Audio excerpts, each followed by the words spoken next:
YouTube channel पर share करता हूँ। तो उम्मीद करता हूँ कि भाई जो भी लोग आज के इस सेशन को ज्वाइन करेंगे उन लोगों को कुछ ना कुछ यहाँ पर नई चीज़ जानने के लिए मौका मिलेगा और वो अपने चार्ट पर भी लगा के देख सकते हैं। आज की वीडियो का जैसा कि आप देख रहे हैं टाइटल है डिवोशन टू लॉर्ड रामा। और क्या आपकी डिवोशन आपको रियल टाइम जो सक्सेस है लाइफ में दे सकती है वो आपको यहाँ से पता चलेगी। तो किन लोगों को भगवान श्री राम की, देखिए भगवान का नाम लेना सबकी अपनी मर्जी के ऊपर आधारित रहता है, उनकी जो इच्छा वो कर सकते हैं। लेकिन एस्ट्रोलॉजी के माध्यम से मैं ये कौन से ऐसे प्लैनेट हैं जो यहाँ पर आपको, या वो प्लैनेट किस भाव में बैठा है वो आपको विशेष रूप से ईश्वर की साधना के अंदर लगा सकता है। या आप ईश्वर की साधना तो कर रहे हैं लेकिन फिर भी आपको रिजल्ट नहीं मिल रहा, तो क्या गलती हो रही है कि जिसकी वजह से आपको वो रिजल्ट नहीं मिल रहा। अगर आप उस क्षेत्र में विशेष रूप से आप चाहते हैं कि आपको फ़ायदा मिल जाए, तो आपको वो चीज़ें अगर अपने चार्ट में लगा के देखेंगे तो आपको हमेशा फ़ायदा होते हुए दिखाई देगा।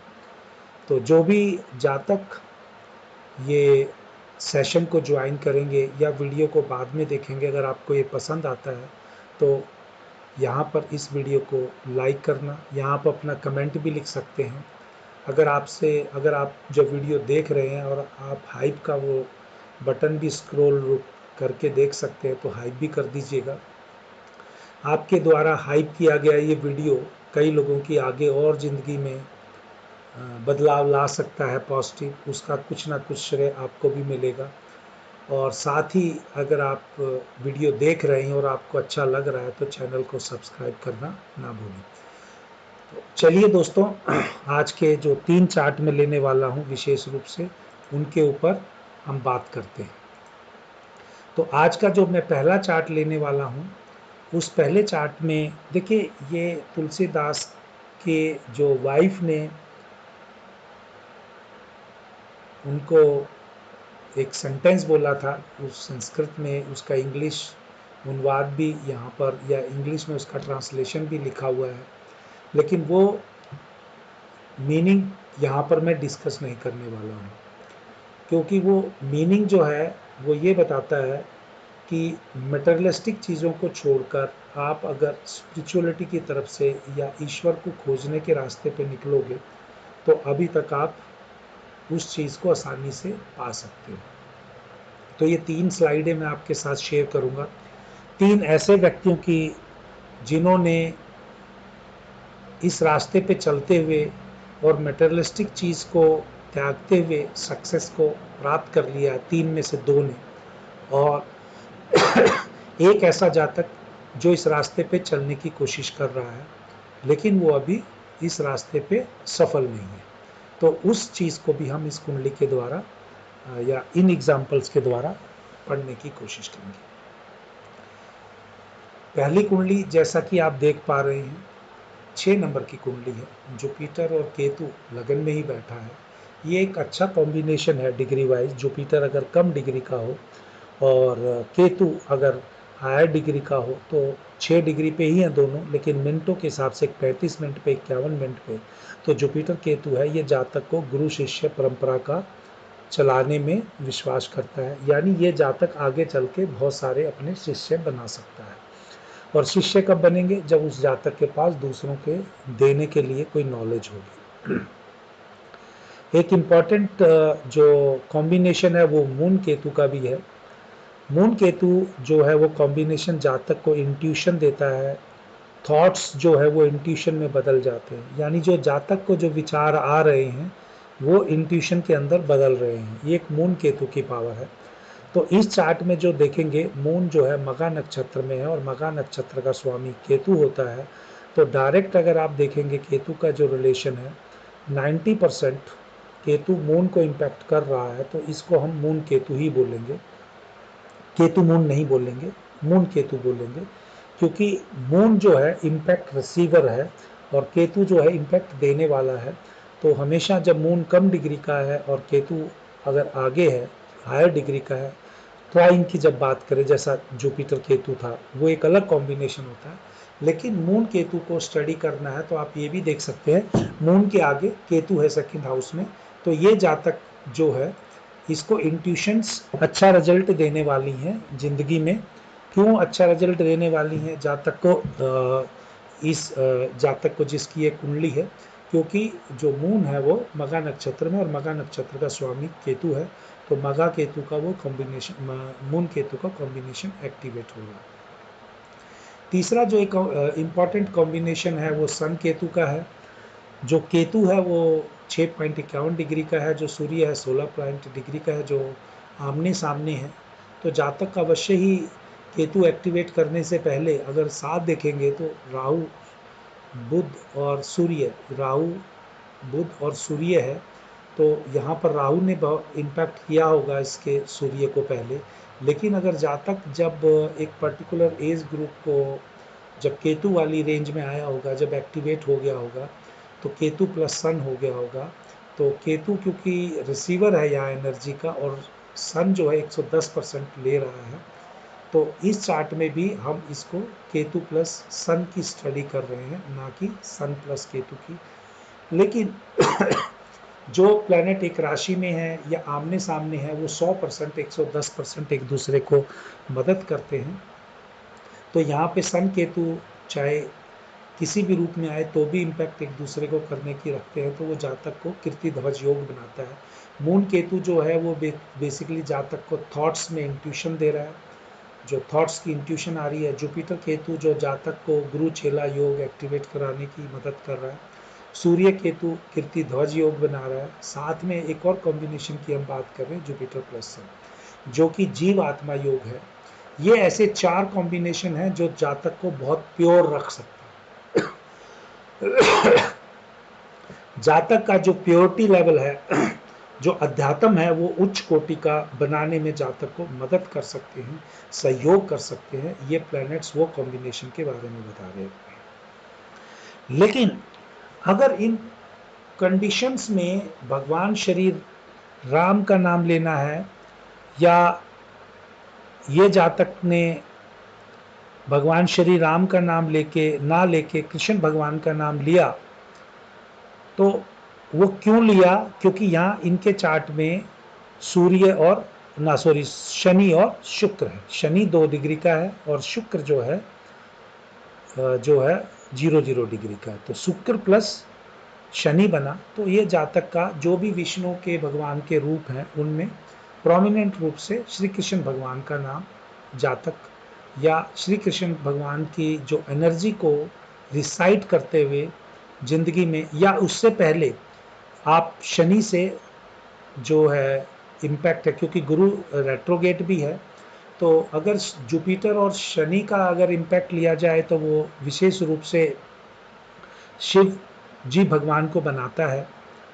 लेकिन अगर मान लीजिए वहाँ पर शनि को भी आप शिव जी से रूप में ले सकते हैं। शनि प्लैनेट को, जो जातक 1 नंबर की राशि में है, वो शिव जी की पूजा करते हैं। लेकिन जो प्रोमिनेंट है, जो कॉम्बिनेशन है, क्योंकि शुक्र है, शुक्र अष्टम भाव में है, एरीज साइन में है, तो जातक कहीं ना कहीं विशेष रूप से उस रूप की पूजा करेगा जो कि श्री कृष्ण भगवान के, यानी विष्णु भगवान का जो अवतार के रूप में श्री कृष्ण भगवान के, इनके जातक के जीवन का जो ट्रांसफॉर्मेशन है या जो उनका उदय है। क्योंकि ये मैं क्यों बता रहा हूँ, आज दिन मंगलवार है। महाभारत में आपने देखा होगा हनुमान जी को कहीं कहीं विवरण आता है, लेकिन वो उपस्थित हमेशा श्री कृष्ण भगवान के साथ रहे।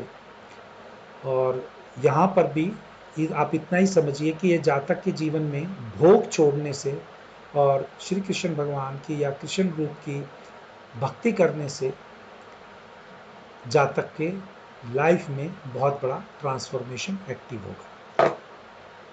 उससे पहले ये चारों प्लेनेट की एनर्जी के थ्रू उसका ट्रांसफॉर्मेशन होगा। अब आते हैं दूसरे प्लैनेट, दूसरे चार्ट के ऊपर। इस चार्ट में भी अगर हम देखते हैं जुपिटर केतु वो योग एक्टिवेट हो रहा है, गुरु चेला, यानी ये जातक के बहुत सारे चेले होंगे, ये भी लग गया। मून केतु है, मून केतु भी एक्टिवेट हो गया, जातक की बहुत सारी इंट्यूशंस होगी। सन केतु का जो योग है यहाँ पर प्रोमिनेंट नहीं है, तो इनका जो नाम बनाने में इनको जो नेम फेम या कृति ध्वज का योग जो है वो इतना प्रोमिनेंट ही है। तो इन जातक का फर्स्ट फर्स्ट चार्ट के बजाय सेकंड चार्ट वाले का इवन धर्म कर्म में कोई कमी नहीं है दोनों के केस में, लेकिन जो नाम है, जो फैलने की है, नाम का जो फेम है जो वो फर्स्ट चार्ट में ज़्यादा है, सेकंड में कम है। लेकिन आप चार्ट की वैल्यू को या जातक की वैल्यू को यहाँ पर कम इसलिए आंक सकते हैं क्योंकि यहाँ पर विशेष रूप से सन केतु का योग नहीं बन रहा। जुपिटर सन का योग इस चार्ट में प्रोमिनेंट नहीं है, लेकिन क्योंकि सन जो है जुपिटर के साइन में बैठा है और जुपिटर 90% सन को दे रहा है, तो यहाँ सन प्लस जुपिटर का योग ज़्यादा है, जुपिटर प्लस सन का योग कम है।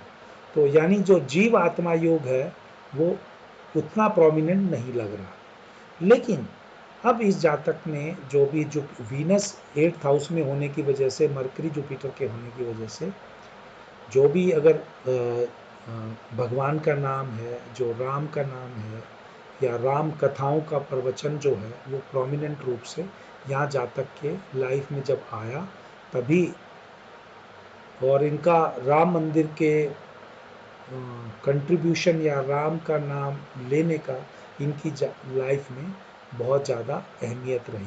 तो लेकिन शुक्र जो है भोग को त्यागा, और तब शुक्र ने भगवान विष्णु के शरण में, क्योंकि बुध जब अगर रहेगा तो विष्णु भगवान का विशेष रूप से यहाँ पर इन्वॉल्वमेंट हो जाएगा। ये तीसरे चार्ट की जब हम बात कर रहे हैं, जो चार्ट में जुपिटर केतु का कोई योग नहीं है, तो हो सकता है कि इस चार्ट को देखने के बाद आपको, और दो चार्टों के मुकाबले इस चार्ट की कोई वैल्यू नहीं है, लेकिन मैं समझाने की कोशिश कर रहा हूँ कि क्या डिफरेंस आएगा। यहाँ पर जुपिटर केतु नहीं है, हो सकता है कि जातक के बहुत सारे शिष्य ना बने। मून केतु का योग है, यानी जातक के पास बहुत सारी इंट्यूशन रहेगी। सन केतु का योग भी जातक के चार्ट में है, क्योंकि सन जो है वो केतु के नक्षत्र में ही बैठा है, तो यानी जातक का नेम फेम भी हो सकता है।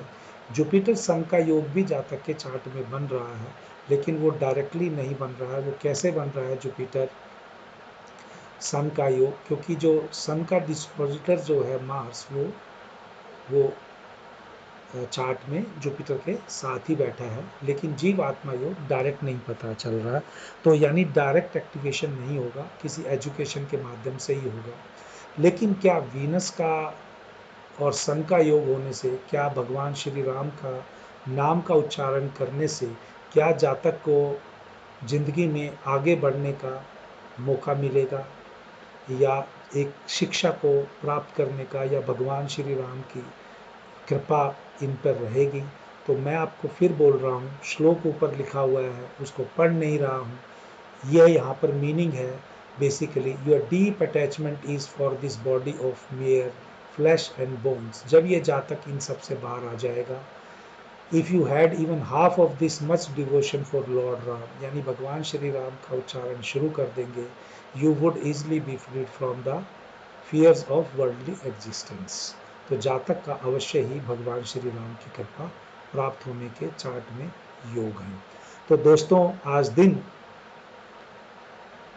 मंगलवार का, और मंगलवार के दिन पे विशेष एक जो जातक को शिक्षा मिल सकती है प्रभु के आशीर्वाद से, अगर उस जातक का शुक्र अष्टम भाव में हो, शुक्र अष्टम भाव में हो और जातक ग्लैमर की चीज़ों को छोड़ दे और भगवान की भक्ति में लग जाए, तो अवश्य ही वो जीवन में तर जाएगा।